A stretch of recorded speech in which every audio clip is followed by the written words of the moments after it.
The howling wind rattled the window panes of Thomas Aldridge's isolated ranch house as the grandfather clock in his modest living room struck midnight. The 32-year-old cowboy sat at his worn kitchen table, nursing a glass of whiskey while cleaning his Colt revolver by lamplight. 3 years had passed since he'd abandoned his life as a Texas Ranger to settle on this remote stretch of land outside San Pedro, California. 3 years of solitude, hard work, and memories he'd rather forget. The sudden, frantic knocking at his door startled him so badly he nearly knocked over the oil lamp. Nobody came calling at this hour. Nobody decent, anyway. Thomas set his revolver down carefully, keeping it within reach as he moved toward the door. The knocking grew more insistent, desperate even. His hand hesitated on the latch as caution warred with curiosity. Another series of rapid knocks decided him. In one swift motion, he unbolted the door and swung it open. On his doorstep stood a woman soaked to the skin from the unexpected spring rain, her honey blonde hair plastered against her pale face. She was clutching a small leather satchel to her chest, her blue dress torn and mudded at the hem. When she looked up, Thomas found himself staring into the most startling green eyes he'd ever seen. "Please," she whispered, her voice nearly drowned by the howling wind. Without a word, Thomas stepped aside, his instincts overriding his usual wariness. The woman hurried past him, bringing the scent of rain and jasmine into his bachelor's home. He quickly closed and bolted the door behind her. "Thank you," she said, still clutching her satchel like it contained all her worldly possessions, which Thomas suspected it might. "I didn't know where else to go."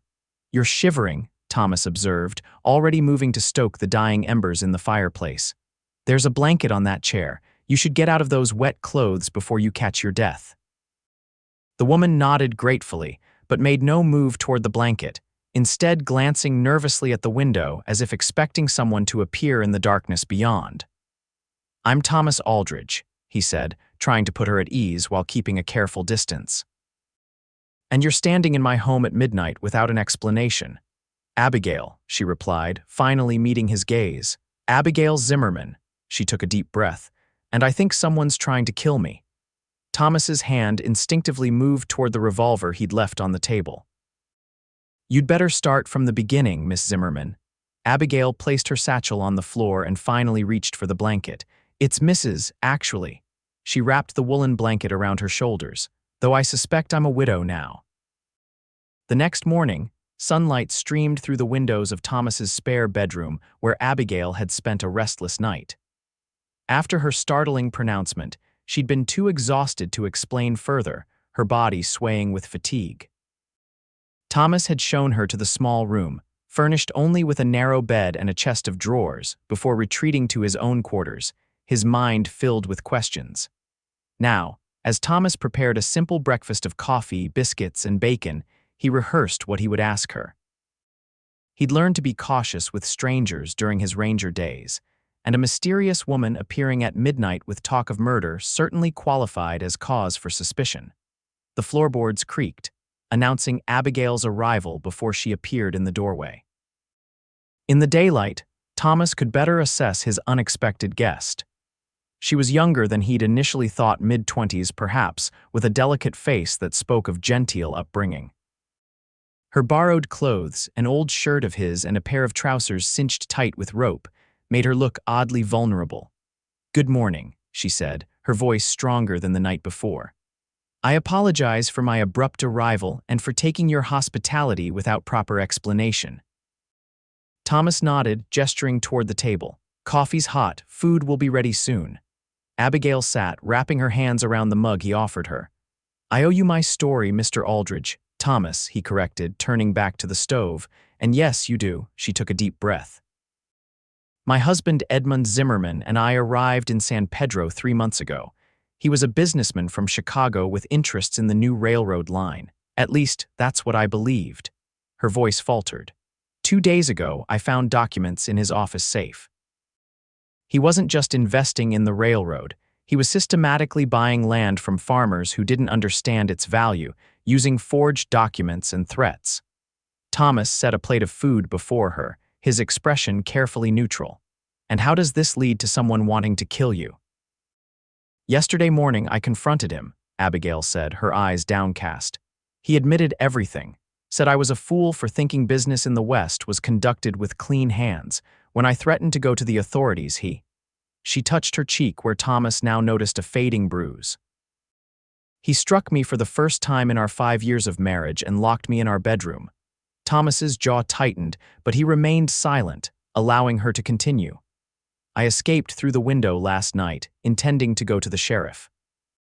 But when I reached the main street, I saw Edmund arguing with a man behind the saloon. They didn't see me, so I hid and watched. The man, I think his name is Reeves, pulled a gun. Edmund reached for something in his coat and then, she swallowed hard. Reeves shot him, twice.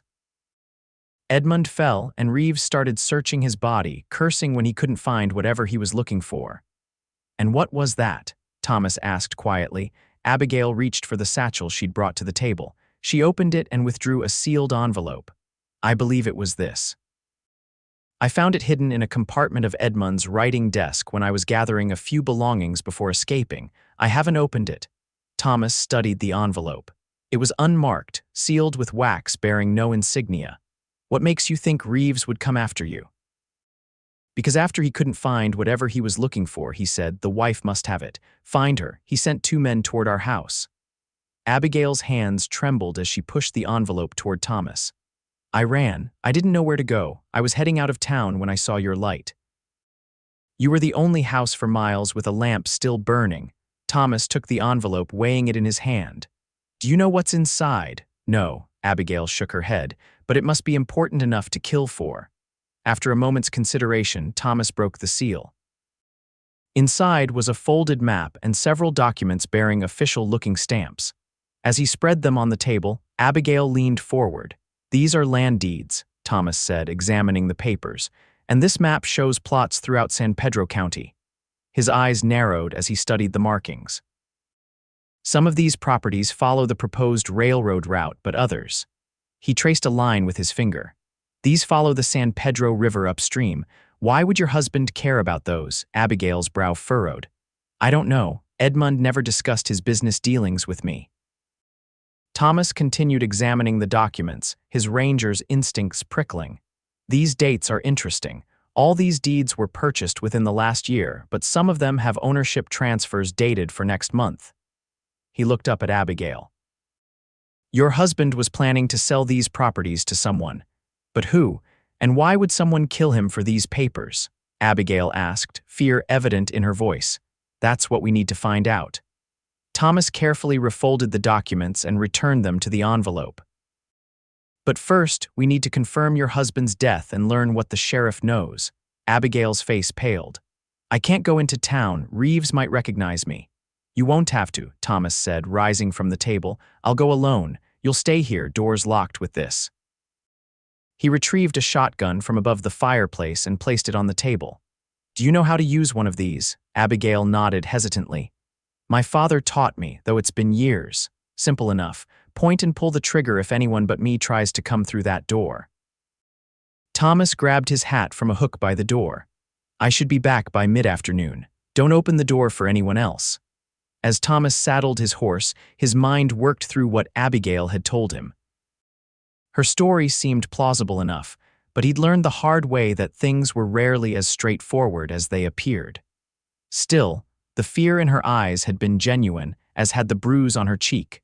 The ride into San Pedro took just under an hour. The town had grown considerably in the 3 years since Thomas had settled in the area, with the promise of the railroad bringing new businesses and residents. He hitched his horse outside the sheriff's office, adjusting his coat to ensure his revolver was concealed but accessible. Sheriff Miller was a balding man with a perpetually sunburned face and a no-nonsense manner that Thomas respected. He looked up from his desk as Thomas entered. Aldridge, the sheriff nodded. Rare to see you in town twice in 1 month. Had some unexpected news, Thomas replied casually. Heard there might have been trouble last night, someone shot. Miller's bushy eyebrows rose slightly. News travels fast. Yes, we had a killing behind the Grand Hotel. Chicago businessman named Zimmerman, shot twice in the chest. Thomas kept his expression neutral. Anybody in custody? Not yet. No witnesses have come forward. Miller leaned back in his chair. Why the interest, Aldridge? You thinking of pinning that Ranger badge back on? Thomas managed a thin smile. Just curious. Zimmerman was buying up land around these parts. Thought he might have tried approaching some of my neighbors. Well, whoever shot him did it clean, professional-like. Miller rubbed his chin. Strange thing is, his wife's missing too. Room at the hotel shows signs of a struggle. Some folks are saying she might have killed him and run off. Thomas raised an eyebrow. Any evidence of that? Nothing solid. But a woman in town saw Mrs. Zimmerman earlier yesterday with a bruise on her face, could point to trouble between them.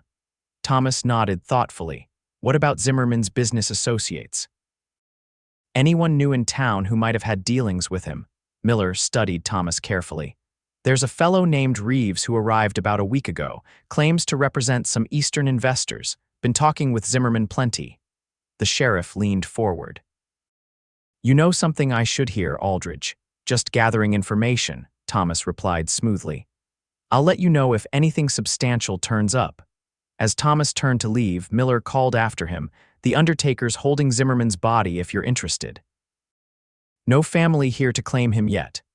Thomas nodded his thanks and headed to the undertaker's establishment, a small, somber building at the edge of town. The proprietor, a thin man named Jenkins, led him to a back room where Edmund Zimmerman's body lay covered with a sheet. Sheriff already did his looking, Jenkins said, pulling back the sheet to reveal the face of a man in his 40s, with thinning dark hair and features set in death's permanent frown. 2 shots to the chest, just like they said. Thomas studied the dead man's face, committing it to memory. Mind if I check his pockets? Sheriff asked me to verify something. Jenkins shrugged and stepped back. They've already been emptied, but help yourself.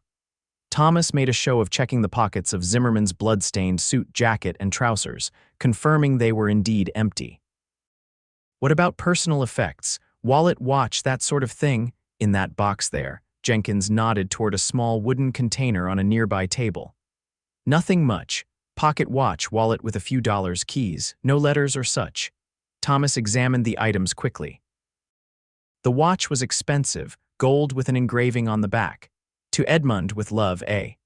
The wallet contained $15 and a folded receipt from the Grand Hotel. The keys were ordinary, likely for his hotel room, and perhaps a safe deposit box. Thank you, Thomas said, replacing the items. That's all I needed. His next stop was the Grand Hotel, the finest establishment in San Pedro, which wasn't saying much. The 2-story building featured a small saloon on the ground floor and guest rooms above. Thomas entered casually, scanning the room for any sign of the man Abigail had described as Reeves. The hotel clerk, a young man with spectacles, looked up as Thomas approached the desk. Room, sir. Information, actually, Thomas replied quietly, sliding a silver dollar across the counter. The Chicago businessman who was killed Zimmerman. I'm looking into some land deals he was involved with. Heard he might have had a partner named Reeves. The clerk pocketed the coin with practiced discretion. Mr. Reeves is still a guest here. Room 204. Not in at present, though. Any idea when he'll return? Can't say. He left with 2 others about an hour ago. Mentioned something about riding out to look at some property. Thomas nodded, another silver dollar appearing between his fingers. Zimmerman's room hasn't been cleared out yet. The clerk hesitated, then took the coin. Room 201. Maid hasn't gotten to it. Sheriff said to leave it be for now. With a murmured thanks, Thomas made his way upstairs, keeping an eye out for anyone who might question his presence. The hallway was deserted. Room 201 door was unlocked, as the clerk had implied it would be. Inside, the room showed signs of Abigail's hasty departure. A wardrobe door stood open, garments scattered on the floor. The bed was unmade, and a water glass had been knocked over on the bedside table. Thomas moved efficiently, checking drawers and under the mattress, finding nothing of interest. A writing desk against the wall caught his attention. Thomas examined it carefully, looking for the hidden compartment Abigail had mentioned. After several minutes of probing, he discovered a false bottom in the top drawer, but it was empty. As he turned to leave, something caught his eye. A torn piece of paper lodged between the desk and the wall. Thomas retrieved it, finding it to be a portion of a telegram. The visible text read only, "Confirmed. Gold deposits exceed expectations. Proceed with acquisition plan. R. Gold." The missing piece clicked into place. The properties along the river, they weren't valuable for the railroad, but for what might lie beneath them. Thomas pocketed the telegram fragment and quietly left the room. Back on the street, Thomas made one final stop at the telegraph office. The operator, a chatty man named Wilson, brightened at the sight of Thomas. "Mr. Aldridge, rare pleasure. What brings you to town?" "Need to send a wire," Thomas replied, scribbling a message on a form. It was addressed to an old Ranger colleague now working for the Federal Marshal's office in Sacramento, requesting information on any known gold discoveries near San Pedro and background on individuals named Reeves and Zimmerman. As Thomas handed over the form and payment, Wilson remarked, "You're the second person asking about gold today. Must be something in the air." Thomas kept his expression neutral. Who else was asking? Gentleman from the hotel. Wanted to know if there'd been any official communications about mineral claims in the county. Wilson lowered his voice conspiratorially. "I told him all official mining business goes through the county recorder's office, of course." Thomas thanked him and left, his mind racing. He needed to get back to the ranch and Abigail before Reeves made his next move. As he mounted his horse, he noticed 3 riders heading out of town on the north road toward the river properties marked on Zimmerman's map.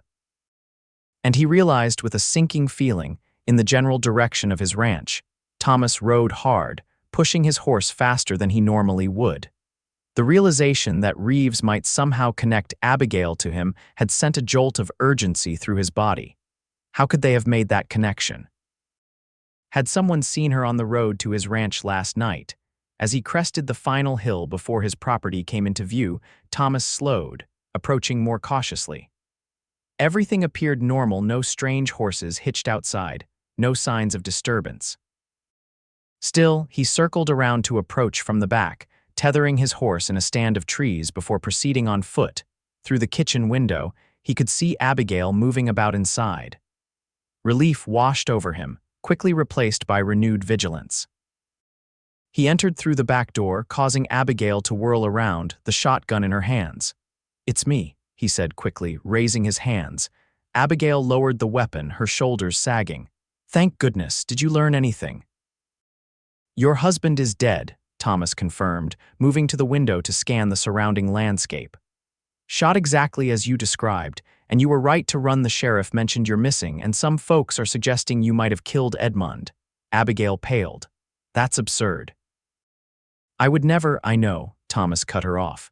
"But it means you can't show your face in town anytime soon." He drew the curtains closed. "Did anything happen while I was gone? Any riders pass by?" "No, it's been quiet." Abigail set the shotgun down carefully. "What else did you discover?" Thomas pulled out the fragment of telegram he'd found. "I think I know what your husband and Reeves were after. Gold." "Gold?" Abigail repeated, surprised. "Those properties along the river, they're worthless for the railroad, but perfect if someone discovered gold deposits." Thomas spread the map out on the table. "Your husband was quietly buying up land while keeping the gold discovery secret. My guess is that Reeves was his partner, but something went wrong." Abigail sank into a chair. "Edmund never mentioned gold, but he was secretive about his business. The question is, who else knows about this, and what was Edmund planning to do with these deeds?" Thomas tapped the envelope containing the documents. "These transfers dated for next month. Who was going to buy this land?" "I don't know," Abigail admitted. "But Edmund had a cipher book he used for his most confidential correspondence. He kept it with him always." Thomas frowned. "It wasn't among his personal effects at the undertaker's." "Then Reeves must have it," Abigail said. "Edmund would have had it with him that night." Thomas paced the small kitchen.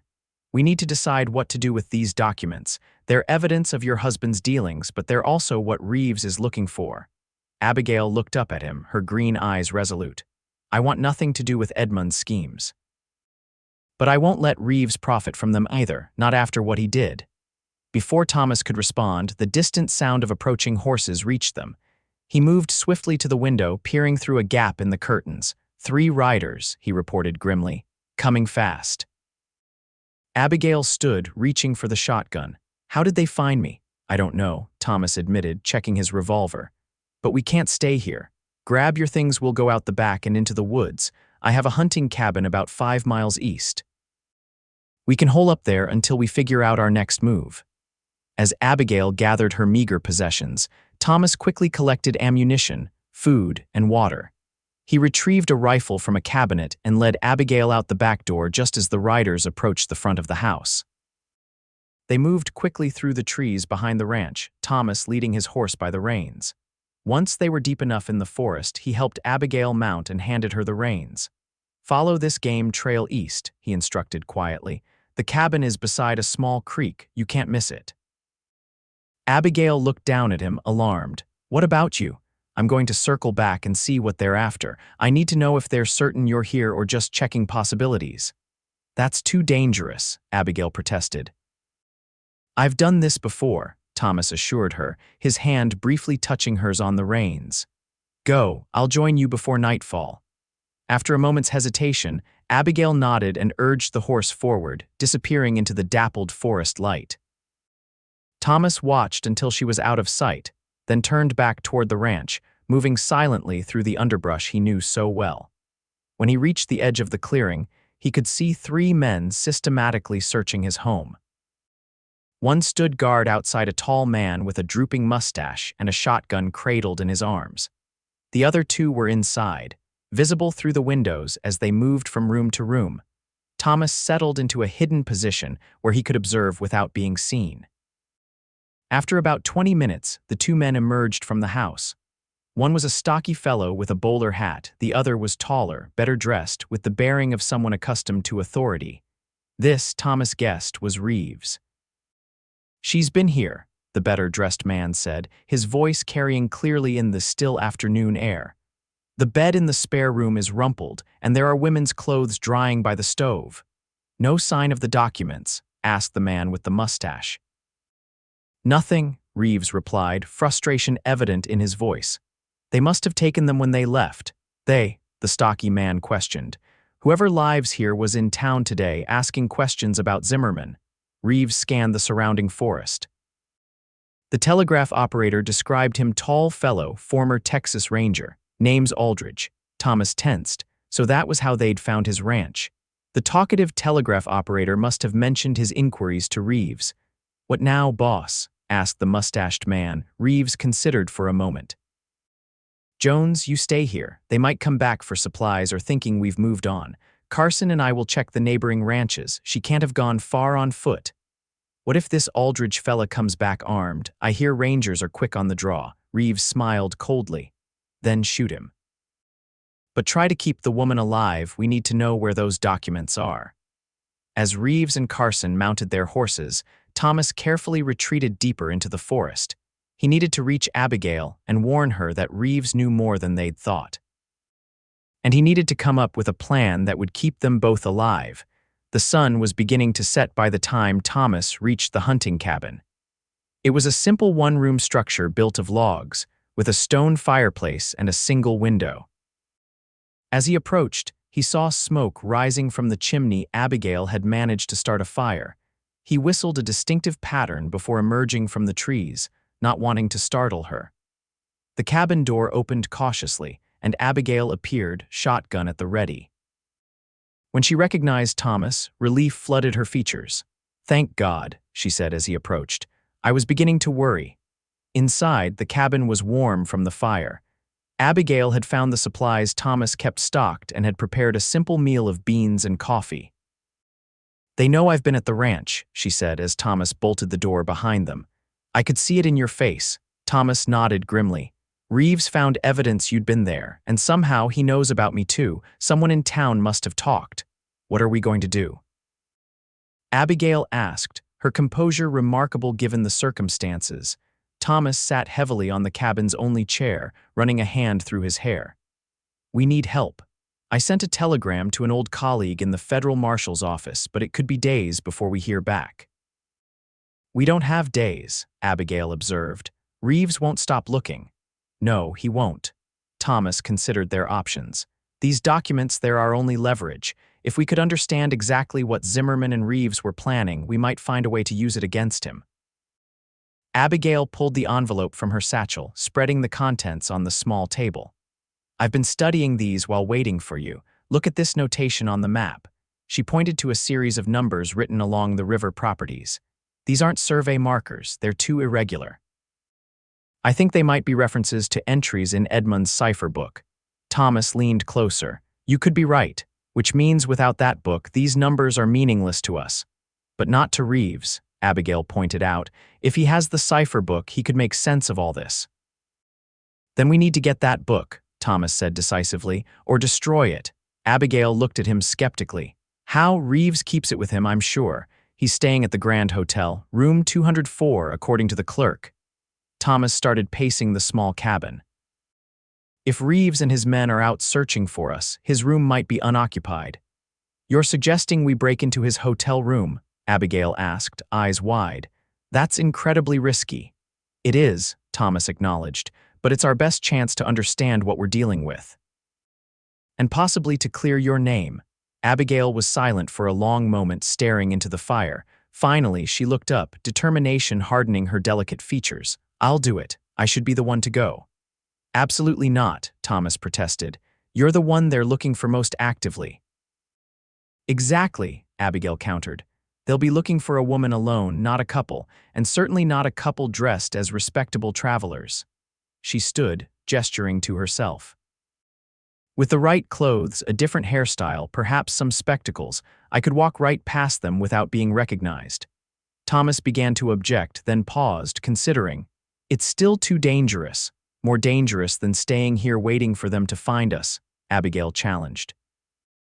"Besides, I know what Edmund's cipher book looks like. You don't." The logic of her argument was compelling, but Thomas still hesitated. "Even if we agree to this plan, where would we get the appropriate clothes? My spare shirts and trousers hardly make for a convincing disguise." A small smile crossed Abigail's face. "There's a farmhouse about 2 miles from here. I saw it on my way to the cabin. Laundry was hanging on the line, including dresses." Thomas raised an eyebrow. "You're suggesting we steal clothes, borrow," Abigail corrected. "We can leave money to compensate them, but we need those disguises if we're going to have any chance of getting into town unrecognized." Thomas rubbed his jaw, weighing their options. "It's still risky, but you're right, we can't just sit here waiting for Reeves to find us or for my telegram to be answered." He looked at her with new respect. "You're not what I expected, Mrs. Zimmerman. Please call me Abigail," she said softly. "And I'm discovering I'm not who I expected to be either." They spent the night in the cabin, taking turns keeping watch. Though exhausted, Abigail slept fitfully on the narrow cot while Thomas sat by the window, his rifle across his knees. In the quiet hours, he found himself watching her sleep, struck by the courage she'd shown since appearing at his door. At first light, they set out for the farmhouse Abigail had spotted.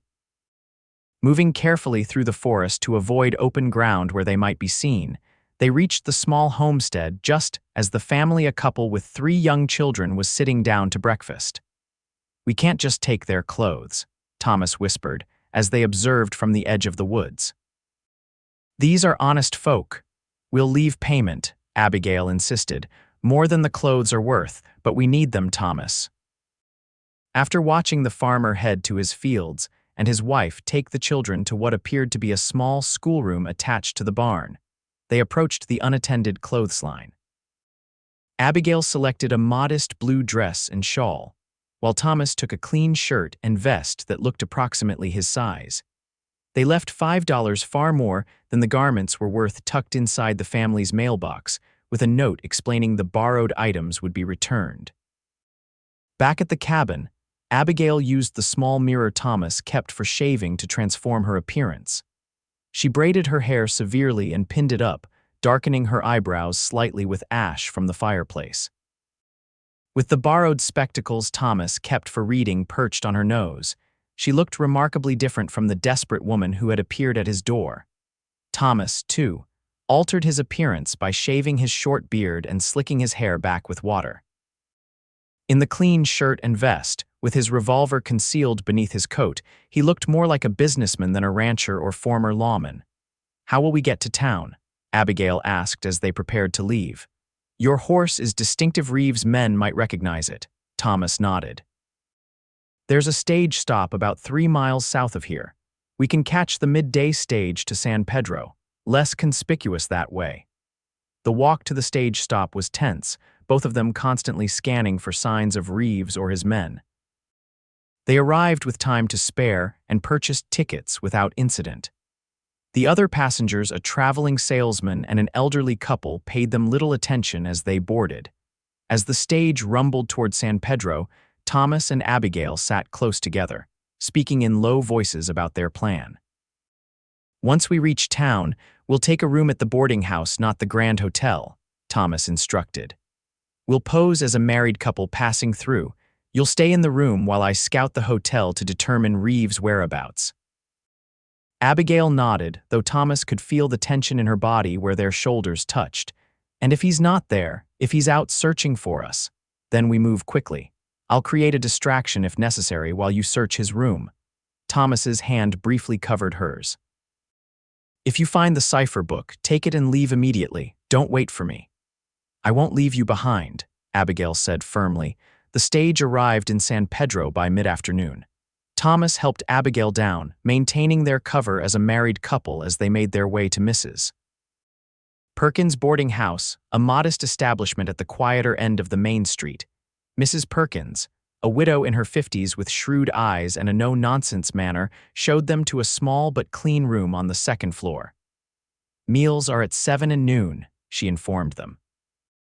No gentlemen callers for ladies and no liquor on the premises.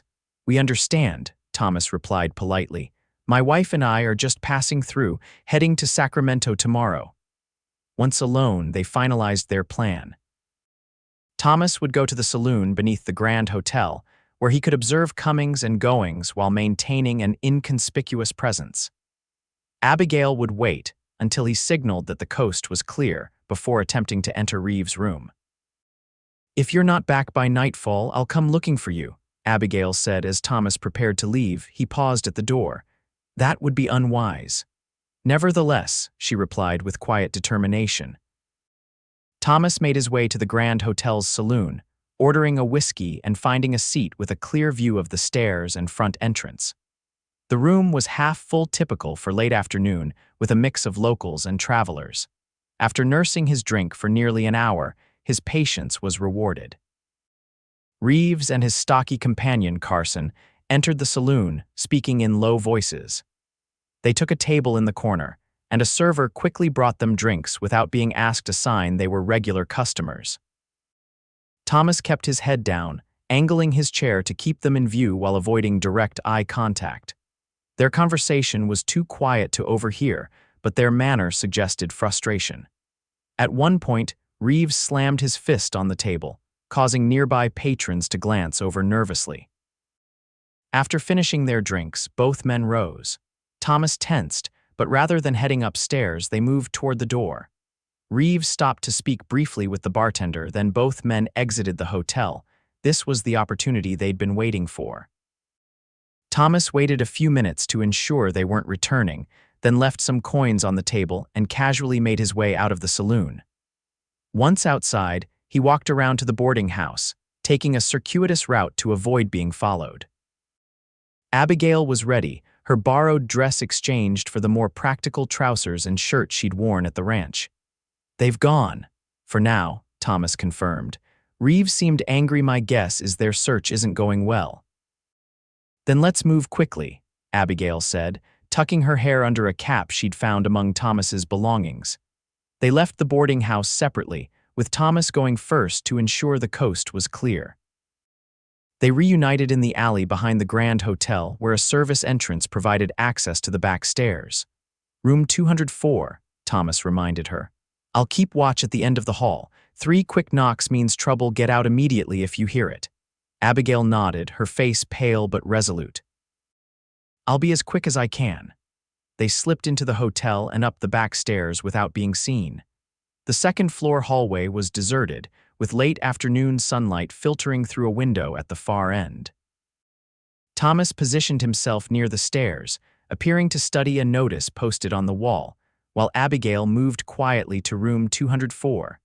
The door was locked, of course. Abigail withdrew 2 hairpins from her pocket items she'd found in the boarding house room and repurposed. With focused concentration, she inserted them into the lock, manipulating them as Thomas had hastily taught her earlier. After what seemed an eternity but was likely less than a minute, the lock clicked open.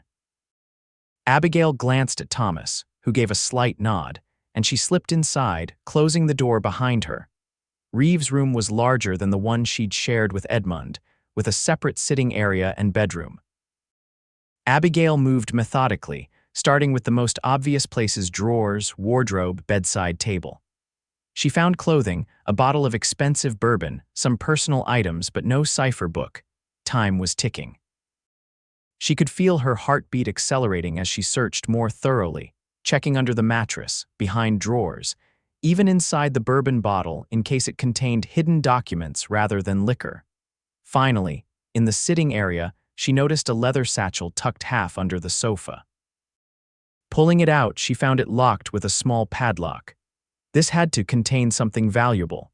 Using the same hairpins, she worked on the lock, her hands trembling slightly as the seconds passed. When the lock finally yielded, Abigail opened the satchel to find several documents, a small leather-bound book with a distinctive red spine, and most surprisingly her husband's gold pocket watch. Seeing it sent a shock through her system. This was proof that Reeves had indeed killed Edmund and taken his possessions. She quickly examined the book, confirming it was Edmund's cipher book by the initials "ES" embossed on the cover. She slipped it into her shirt, tucked the watch into her pocket, and was about to close the satchel when the sound of voices in the hallway froze her in place. One of the voices belonged to Reeves. Abigail's heart pounded as she quickly replaced the satchel exactly as she'd found it and looked frantically around the room for a hiding place. The wardrobe was too obvious, under the bed too exposed if Reeves dropped something on the floor. The voices grew closer. In desperation, Abigail moved to the window, finding to her relief that it opened onto a narrow ledge that ran along the side of the building. Without hesitating, she climbed out, pressing herself against the wall as the room door opened. From her precarious position, she could hear Reeves enter the room with someone else, presumably Carson. They were arguing. "Wasting our time," Carson was saying. "She's probably halfway to Sacramento by now." "She's still here," Reeves insisted. "My source at the stage office says no single women matching her description have bought tickets out of town." "What about this Ranger fellow? Could he have helped her escape?" "Possibly." There was the sound of movement inside the room. "That's why we need to find him too." "If he has those documents." Their voices became harder to hear as they moved deeper into the room. Abigail took the opportunity to inch along the ledge toward the corner of the building, where she could see a drain pipe that might provide a way down. Just as she reached the pipe, she heard a shout from inside the room. "Someone's been in here," Reeves' voice carried clearly. "The satchel's been moved." Abigail didn't wait to hear more. She grasped the drain pipe and began a careful but rapid descent, grateful for the growing darkness that provided some cover. Her foot slipped once, causing her heart to leap into her throat, but she managed to regain her grip and continue down. As her feet touched the ground in the alley behind the hotel, she heard the window above being thrown fully open. Not daring to look up, she pressed herself into the shadows and moved quickly away from the hotel, heading toward their agreed meeting point at the livery stable if they became separated. Thomas, meanwhile, had realized something was wrong when Reeves and Carson appeared at the end of the hallway. Unable to warn Abigail without drawing attention to himself, he'd been forced to retreat down the back stairs. Now he waited anxiously in the shadow of the livery stable, watching for any sign of her. When Abigail finally appeared, moving quickly through the gathering dusk, Thomas felt relief wash over him. He stepped out just enough for her to see him, then drew her into the shadows of the stable. "Did you find it?" he whispered urgently. Abigail nodded, producing the small book from inside her shirt. "And this," she added, showing him the pocket watch. "It was among Reeves' things, proof he killed Edmund. We need to leave town immediately," Thomas said, peering cautiously around the corner of the building. "Reeves will have his men searching everywhere. The stage won't leave until morning," Abigail reminded him. We're not taking the stage. Thomas led her deeper into the livery where horses stood in stalls. We're riding out tonight back to the cabin. It's the last place they'll look now. As Thomas negotiated with the sleepy stable boy to purchase 2 horses, paying extra for immediate saddling and discretion, Abigail examined Edmund's cipher book by the dim light of a lantern. "It's a simple substitution cipher," she whispered to Thomas when he returned. "Edmund taught me the basics once, thinking it amusing to share business secrets with his wife." Her voice held a hint of bitterness. "I should be able to decipher the entries that correspond to the numbers on the map." "Good," Thomas nodded, helping her mount one of the horses, a gentle mare with a smooth gait. "Because we need to understand exactly what Reeves is after if we're going to stop him." They rode out of San Pedro by a back road, keeping to less traveled paths as they made their way toward the hunting cabin. The night was clear, with a half moon providing just enough light to see by without making them too visible to anyone who might be searching. "Reeves mentioned a source at the stage office," Abigail said as they rode. "He seems to have informants throughout the town." "Not surprising," Thomas replied grimly. "Men like him typically buy information and loyalty, which means we can't trust anyone in San Pedro right now." They rode in silence for a time, both lost in their thoughts. Finally, Abigail spoke again. "Thank you," she said quietly, "for helping me, for believing me." Thomas glanced over at her, her face half illuminated by moonlight. "You risked your life back there.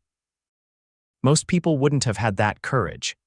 "I had no choice," Abigail replied. "Reeves killed my husband, whatever Edmund's faults, and they were many, he didn't deserve to be murdered." "No," Thomas agreed, "and Reeves needs to answer for that, but first we need to understand the bigger picture."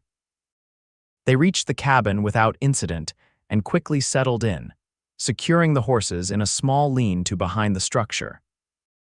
While Thomas built a fire and prepared a simple meal from the cabin's supplies, Abigail sat at the table with Edmund's cipher book and the map, working methodically to decode the notations.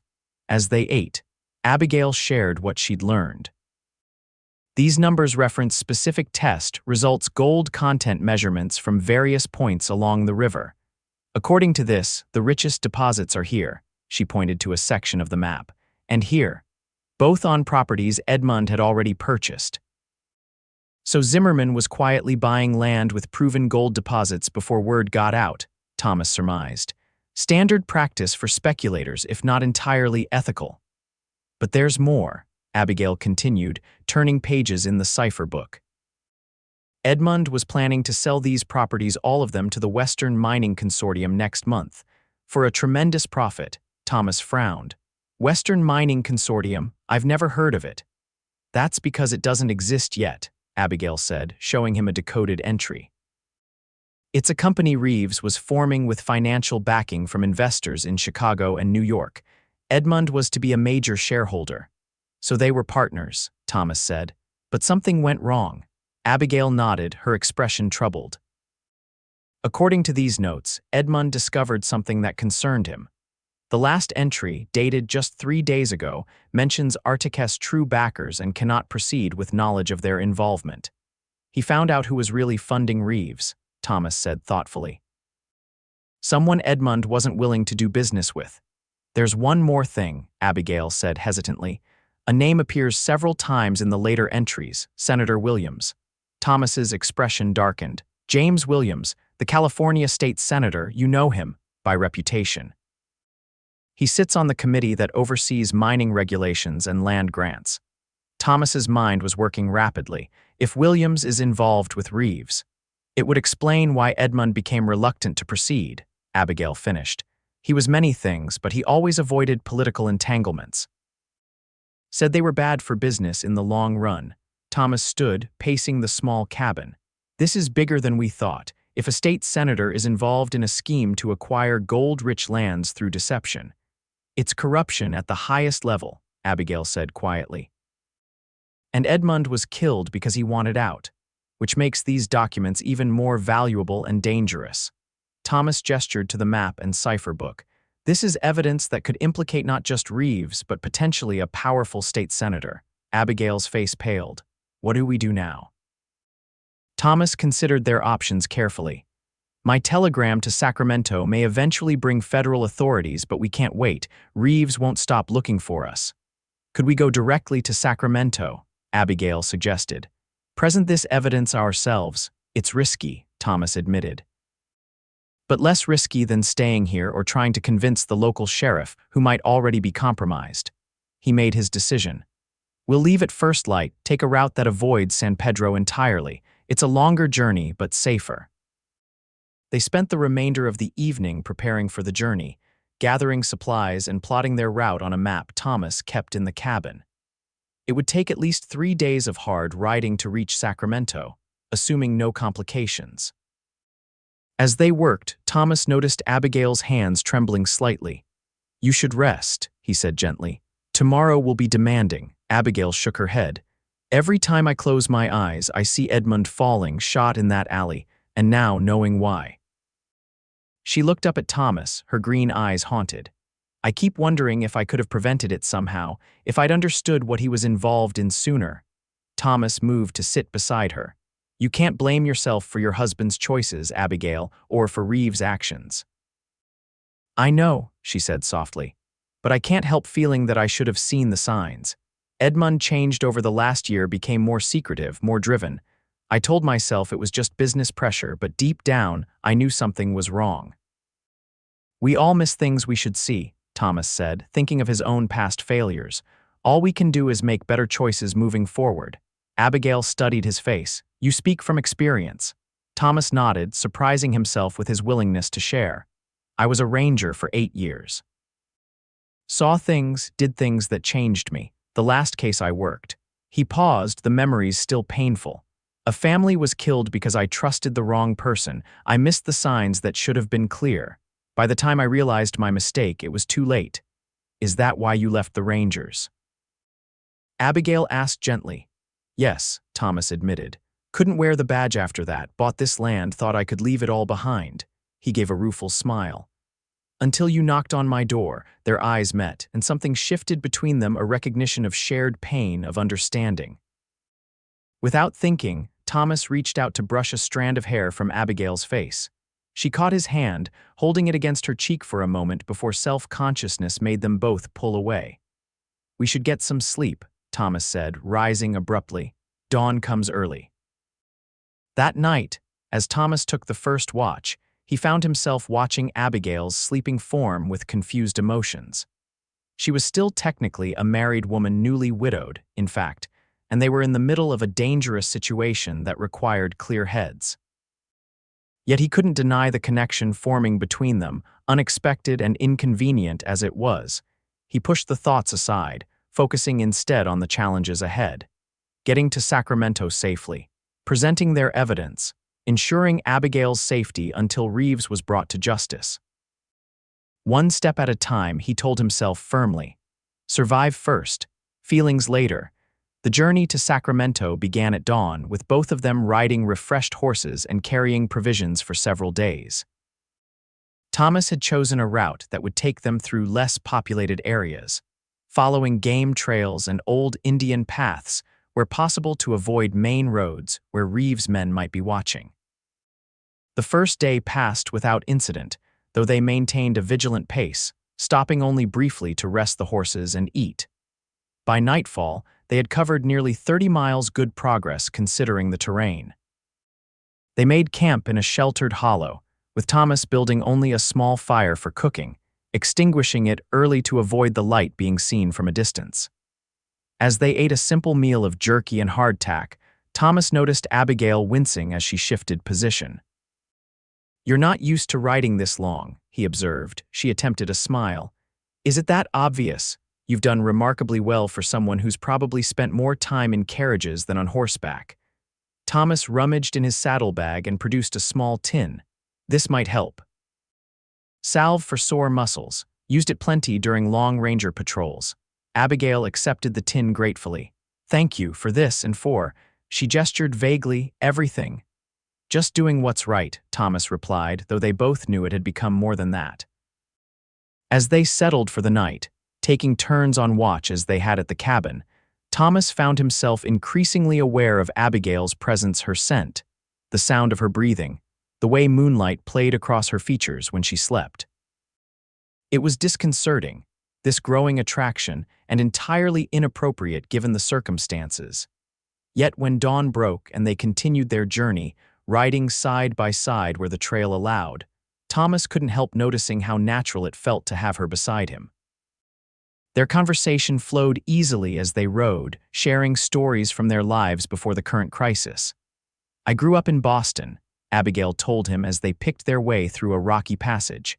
"My father was a professor of literature at Harvard. He wanted sons, but got only me. So he educated me as he would have educated a boy: classics, mathematics, philosophy." "That explains your facility with ciphers," Thomas remarked. Abigail smiled.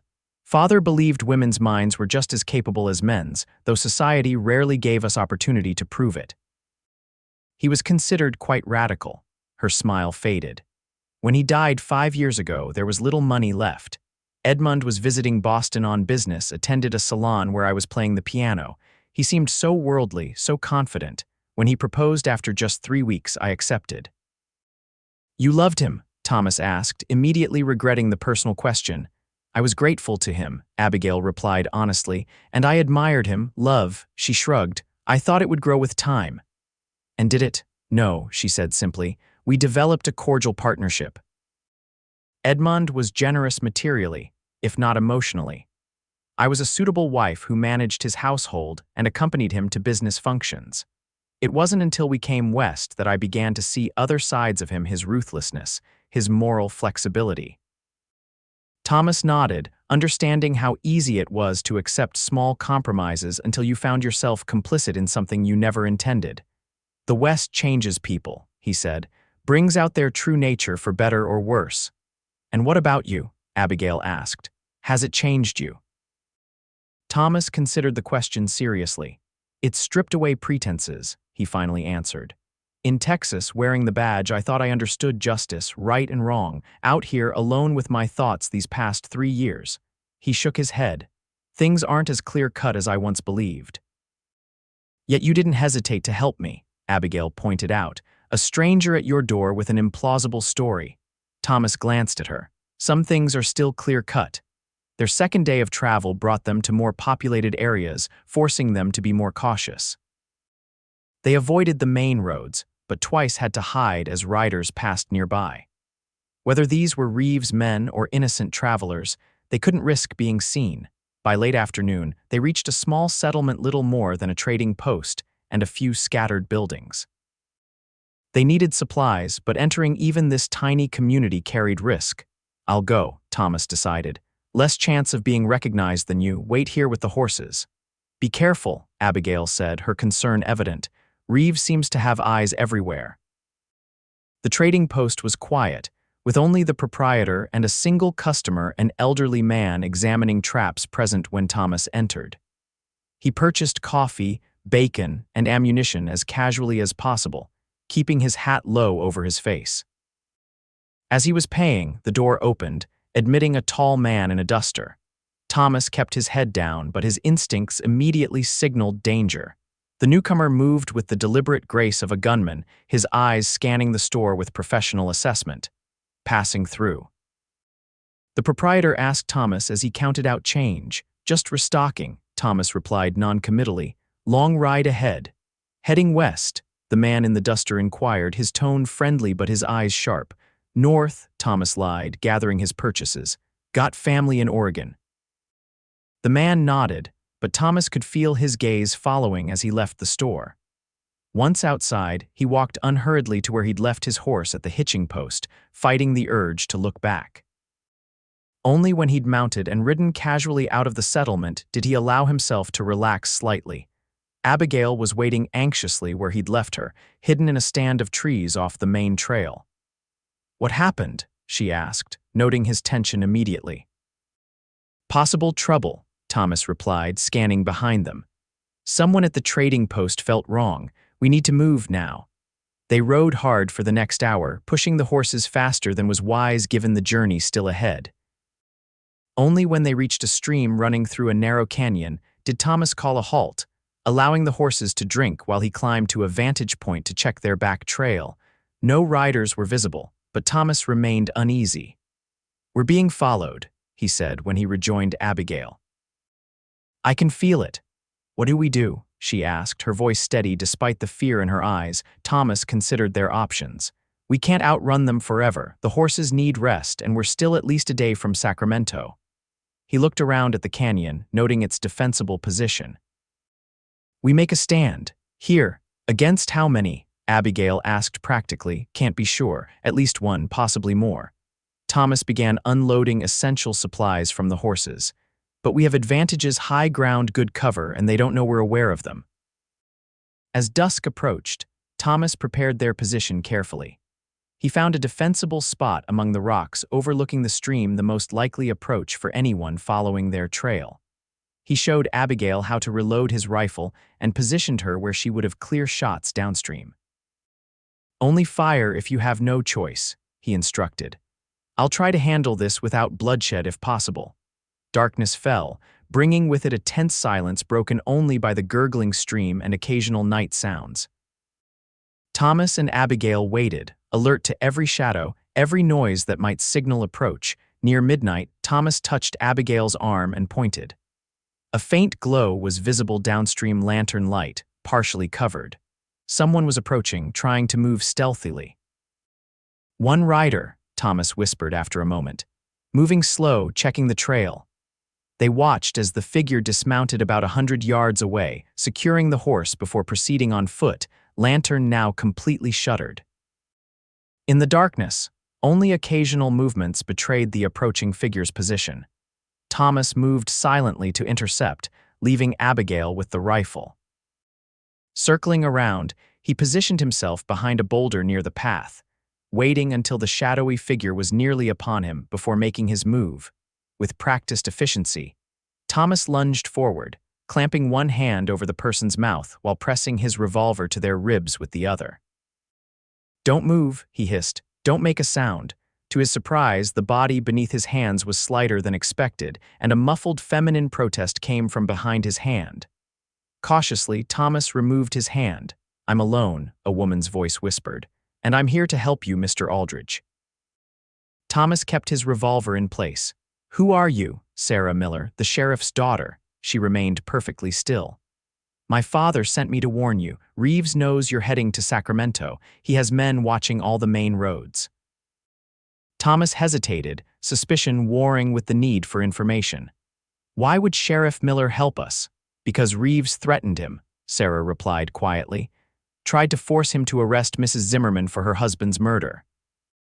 When father refused without evidence, Reeves suggested his position as sheriff might not be secure if he didn't cooperate." Thomas slowly lowered his weapon but maintained his guard. "How did you find us?" "Father guessed you'd avoid the main roads." "I've been checking all the likely alternate routes since yesterday." She turned carefully to face him.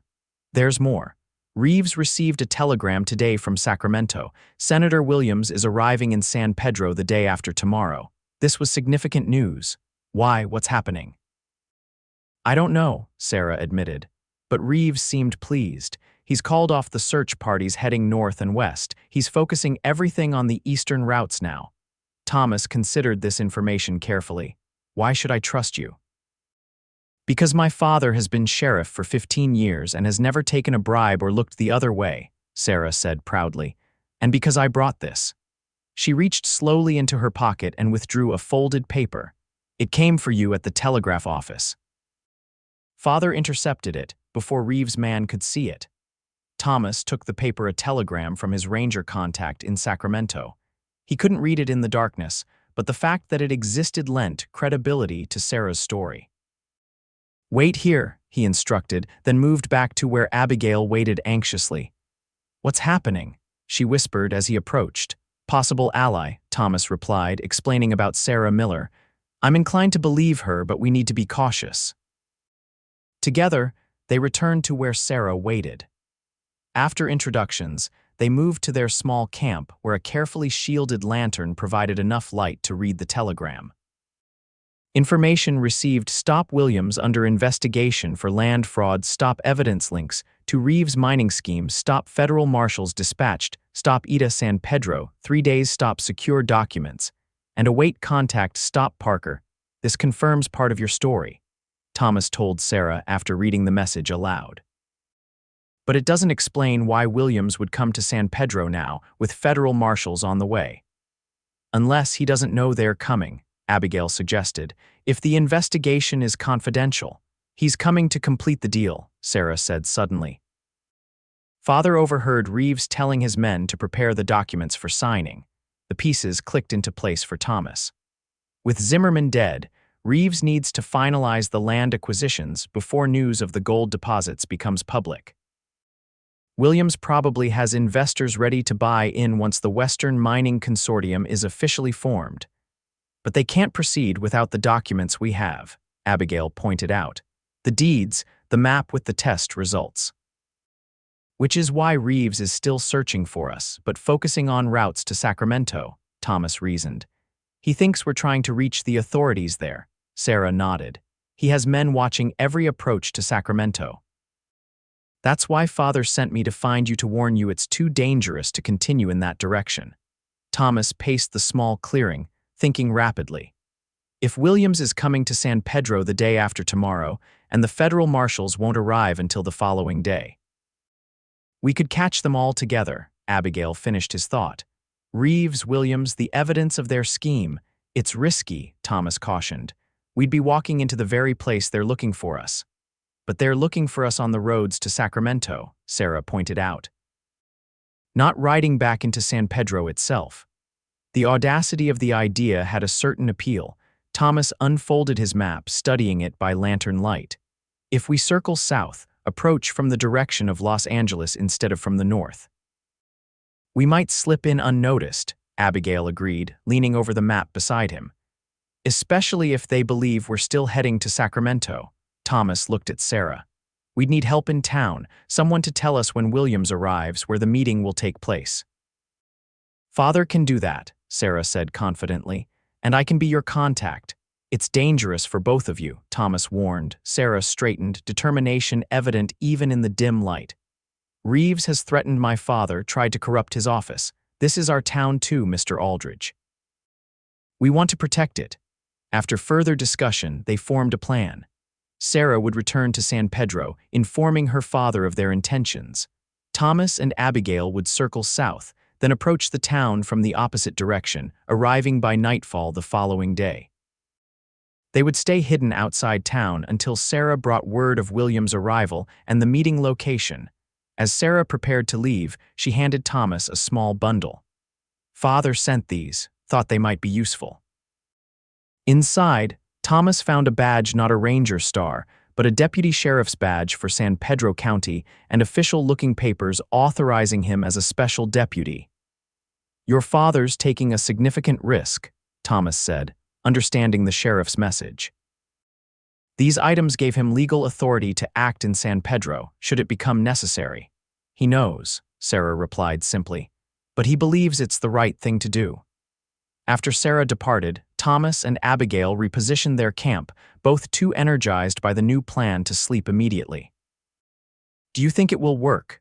Abigail asked as they sat near their small fire, now deemed safe to maintain since their location was known to Sarah.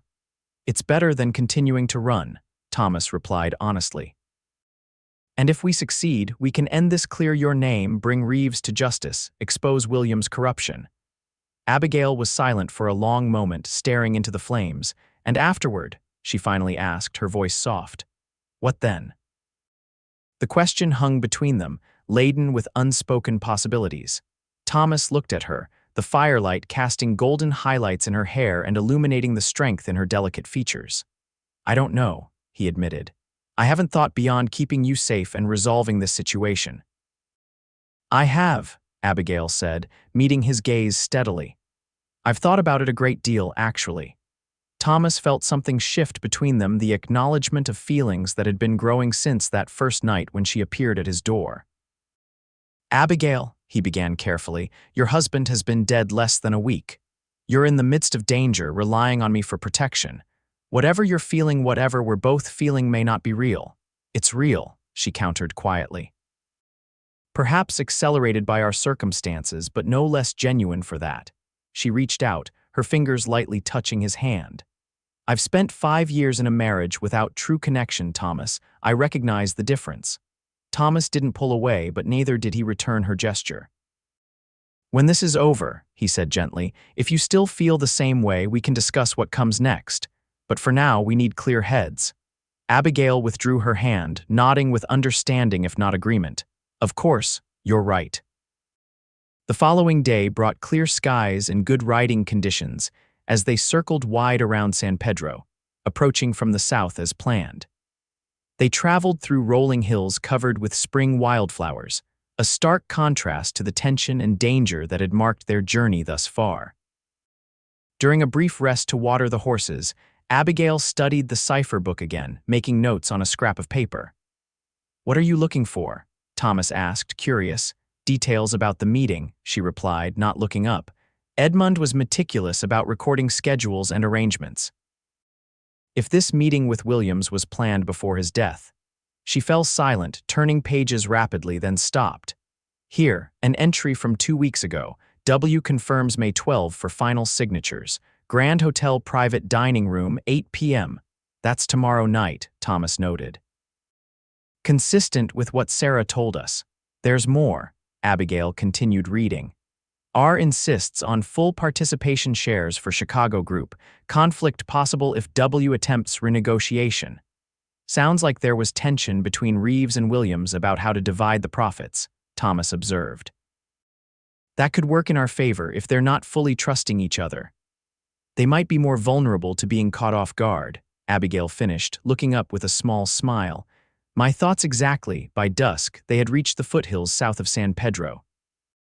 Thomas found a secluded spot among a cluster of oak trees that provided cover while allowing a view of the town in the distance.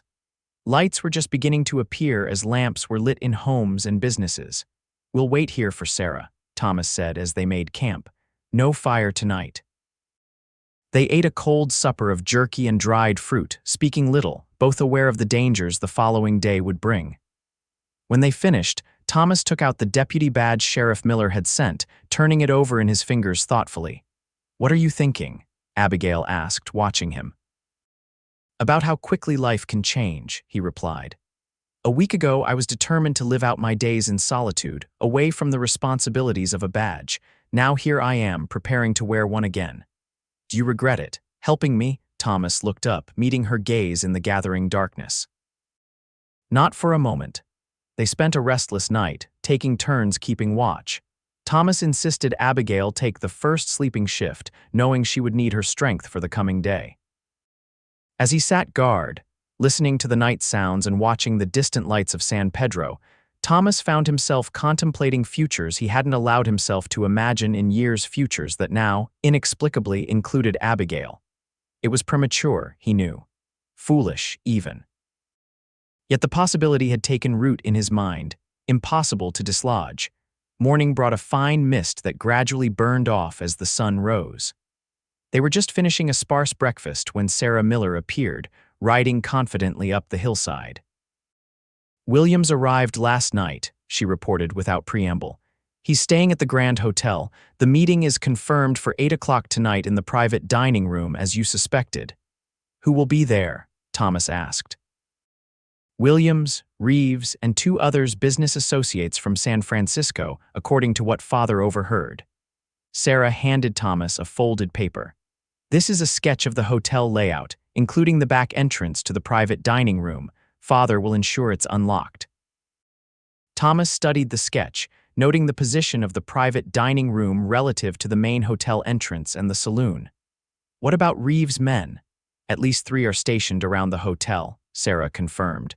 "But they're watching the main entrances, not the service corridor."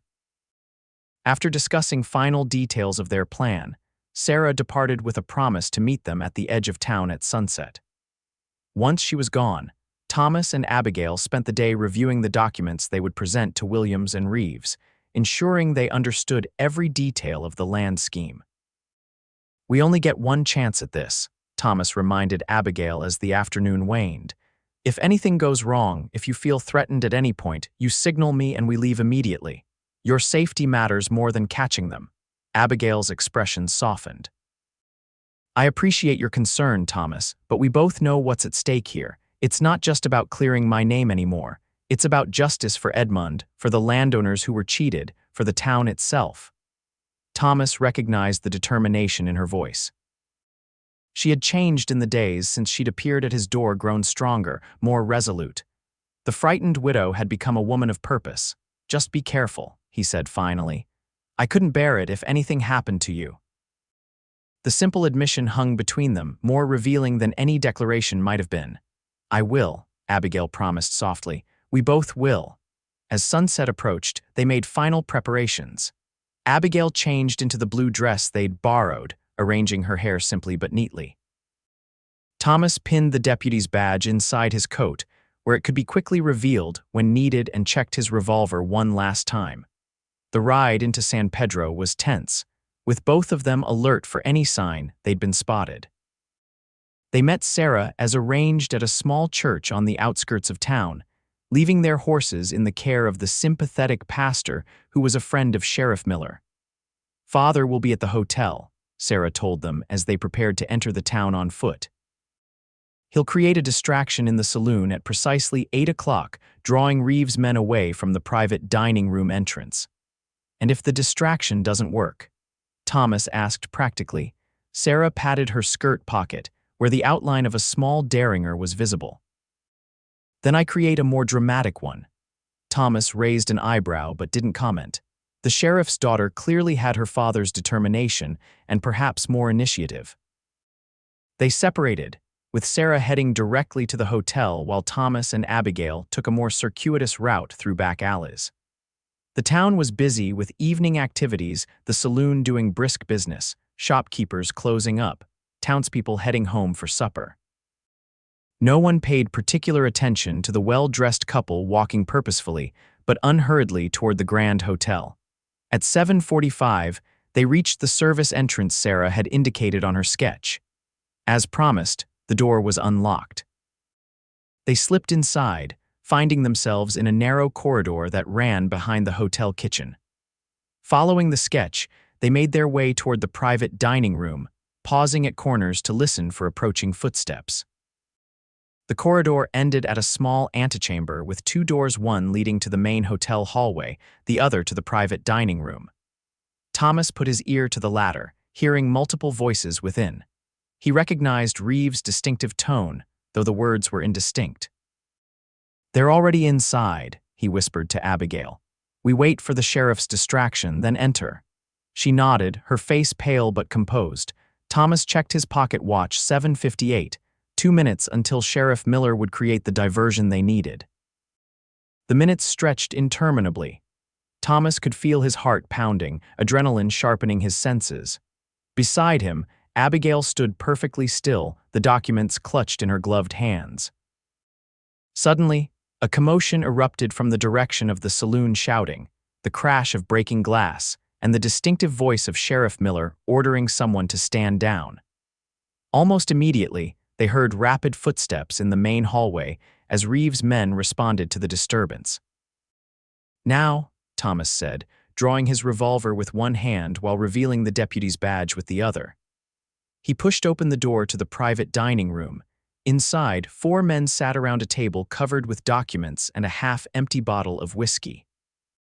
Thomas recognized Reeves immediately, the well-dressed man he'd observed in the saloon days earlier.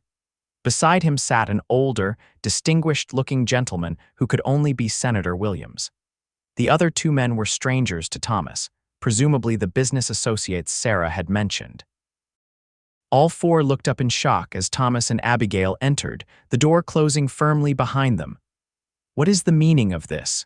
Demanded the older gentleman, rising half out of his chair. Stay seated, Senator Williams, Thomas ordered, his voice calm but authoritative. I'm Deputy Aldridge, San Pedro County Sheriff's Office. We have some questions about the business you're conducting here tonight. Reeves recovered quickly from his surprise, his face hardening as he recognized Abigail. This is a private meeting. You have no jurisdiction here, regardless of what badge you're carrying. I disagree, Thomas replied evenly, keeping his revolver trained on the group. When the business involves fraud, land swindles, and murder, the local sheriff's office has considerable jurisdiction. Murder. Williams looked sharply at Reeves. What is he talking about? Nonsense, Reeves said dismissively, though Thomas noted a flicker of unease in his eyes. This woman is delusional. Her husband died in an unfortunate incident, likely a robbery gone wrong. Is that so? Abigail spoke for the first time, her voice steady as she placed Edmund's pocket watch on the table. Then why was this found among your possessions, Mr. Reeves? My husband's watch, which he was wearing the night he was killed. Reeves' expression darkened. You broke into my room. After you broke into my home, searching for these, Abigail countered, placing the land documents on the table. Documents that prove you and my husband were purchasing land along the San Pedro River, land known to contain gold deposits. William's face had grown increasingly pale. Reeves, you assured me these acquisitions were legitimate, that the sellers understood what they were signing. They were legitimate, Reeves insisted. Mrs. Zimmerman is attempting to extort us, Senator. Surely you can see that. What I see, Thomas interjected, is evidence of a conspiracy to defraud landowners and potentially the state of California. He focused on Williams. Did you know, Senator, that federal marshals are already investigating your connection to this scheme? They'll arrive in San Pedro tomorrow. This was a calculated risk, revealing their knowledge of the federal investigation, but Thomas needed to drive a wedge between Williams and Reeves. From the senator's expression, the gambit was working. I was assured this was a legitimate business venture, Williams said, his voice suddenly less certain. Mr. Reeves presented himself as representing Chicago investors interested in developing mining operations that would bring jobs and prosperity to the region. And the fact that you stood to gain personally from these operations, Thomas pressed. That your committee position allowed you to ensure favorable treatment for the Western Mining Consortium, standard business practice, Williams blustered, though his complexion had grown alarmingly red.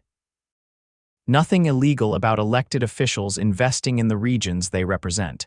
Perhaps not, Abigail agreed coolly. But murder is certainly illegal, as is threatening a sheriff to obstruct justice.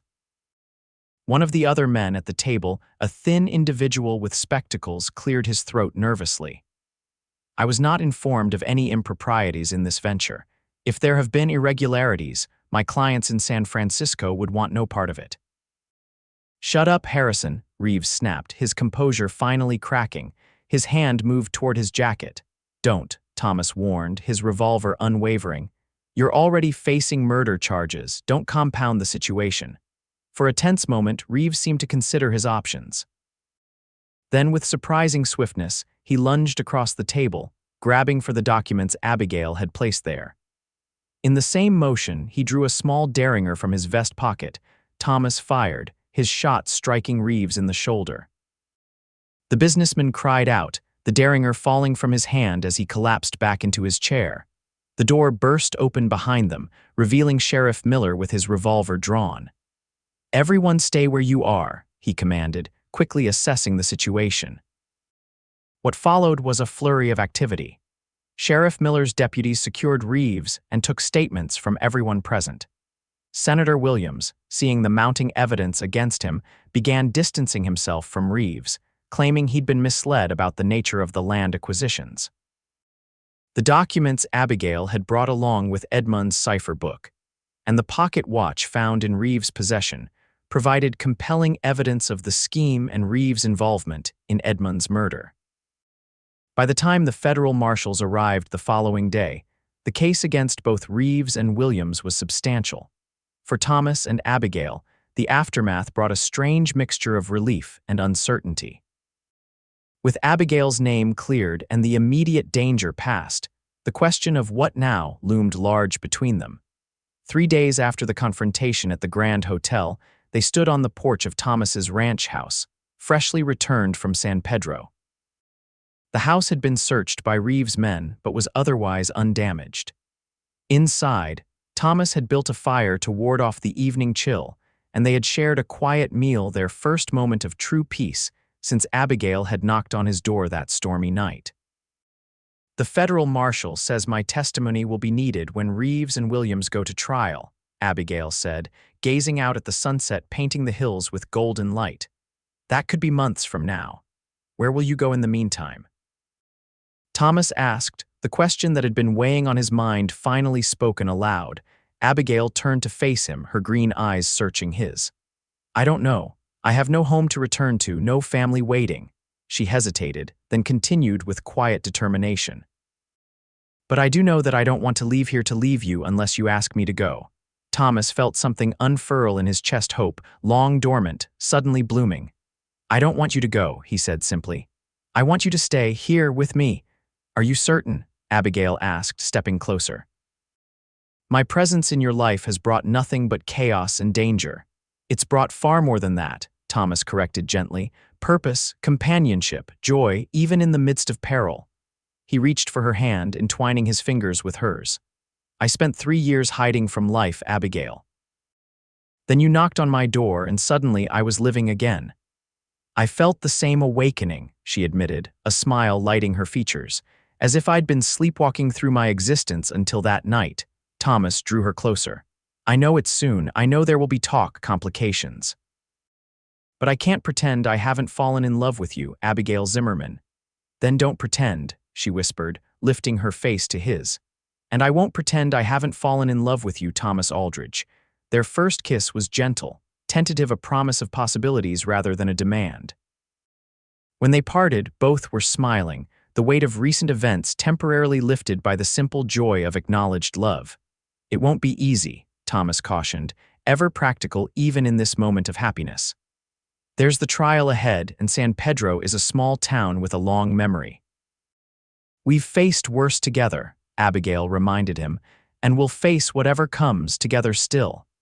1 year later, the ranch house had transformed. No longer a bachelor's Spartan dwelling, it now reflected the presence of a woman's touch curtains at the windows, a vegetable garden thriving behind the house, flowers brightening the porch where Thomas and Abigail sat watching the sunset. The trials were over. Reeves had been convicted of Edmund Zimmerman's murder and numerous counts of fraud, sentenced to 20 years in prison.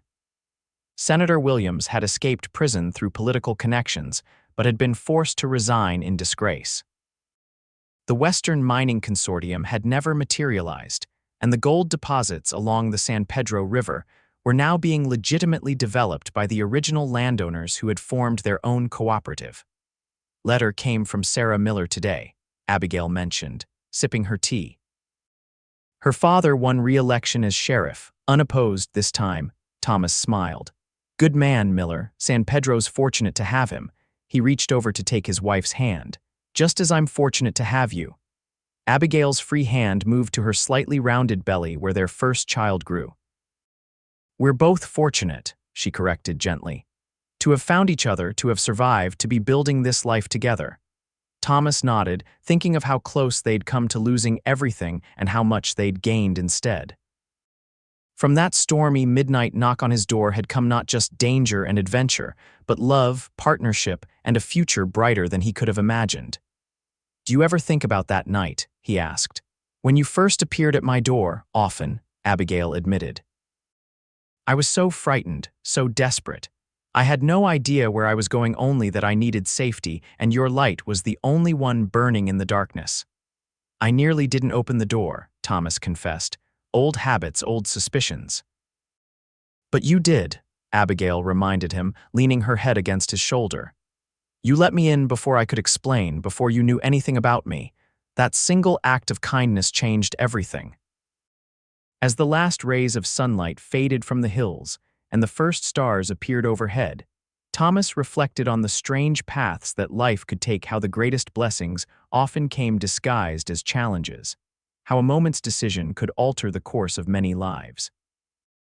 I would open that door again, he said softly, every time without hesitation. I know, Abigail replied, her voice filled with certainty and love. That's who you are, Thomas. That's why I love you.